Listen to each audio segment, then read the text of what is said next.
Salut à tous. Dans la série des Paper Plane de la Luftwaffe, façon Luft 46, eh ben, on a ça, qui est sorti chez Bringen, c'est du 1,48, le Messerschmitt P1103, qui est en fait un tout petit chasseur parasite avec un moteur fusée. Là, on le voit en train d'attaquer un B-29, qui n'ont pas survolé l'Allemagne encore, hein. Ça aurait pu, mais voilà. La boîte, voilà. Et en fait, ce petit chasseur, avec un pilote, c'est un peu pareil, en fait, que le Zeppelin rameur, que je vous ai présenté précédemment, était censé être tiré par un avion, largué en altitude, et puis il accélère et il défonce un avion. Schéma de camouflage, on en a 3 possibles. Voilà. On choisit, on peut faire aussi ce qu'on veut, c'est l'avantage du what if. Ça n'a existé que sur les planches à dessin, mais on l'a en maquette ou un 48, et vous allez voir, c'est une énorme maquette. Énorme, tellement énorme. Alors c'est quand même du plastique injecté, on n'est pas sur de la résine. Voilà. On a une notice ici qui nous dit comment mettre. On a une très jolie planche de décale, par ailleurs.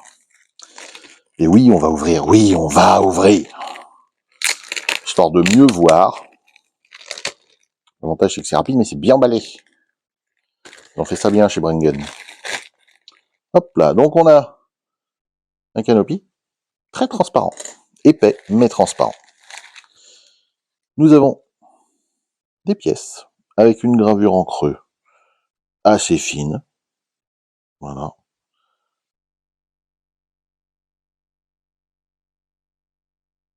On a du détail quand même. Hein, n'en déplaise à certains. Voilà. Oui, c'est basique. Mais ça fait le taf. Et une notice. Oui, puisque les décales, on n'a pas besoin de les regarder plusieurs fois. Je vous le dis.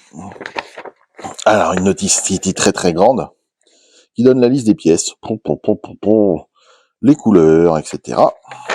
Hop, on assemble donc le cockpit, le tableau de bord. Et oui, parce qu'il avait un bogie éventuellement pour être largué, enfin pour être tiré et qu'il larguait. Donc les petits trous, on met le cockpit à l'intérieur, le tableau de bord, poum poum, on referme le fuselage, c'est bien logique. Ensuite, on met les stabilisateurs, l'aile principale. On a un dossier pour la tête qui vient se mettre ici. Et ensuite, la manière de mettre le patin d'atterrissage, soit on le met étendu en position d'atterrissage, soit en position de décollage, avec le patin rentré et le chariot qui prend en dessous. Voilà. Et ça ressemble à ça une fois complété. Et c'est super grand. C'est super grand, vous voyez. En longueur, on fait 10 cm et demi. Et en envergure, on fait 11 cm et quelques, 11 cm 4. Donc c'est une maquette qui est énorme, énorme, énorme. Et ça, c'est d'autres kits qu'ils ont sortis chez Bringen. Voilà. Encore une fois, ce petit chasseur, devait découper les appareils alliés avec ses ailes ou les abattre avec un seul canon qu'on a dans le nez. C'est donc, à nouveau, une espèce d'avion kamikaze, hein, on va pas appeler ça autrement. Dans l'urgence, on prend parfois des décisions difficiles, mais il était destiné à être piloté, entre guillemets, par des gens qui n'avaient jamais piloté d'avion, hein, malheureusement, comme certains jeunes qui ont été enrôlés quand même de force, hein, on peut le dire.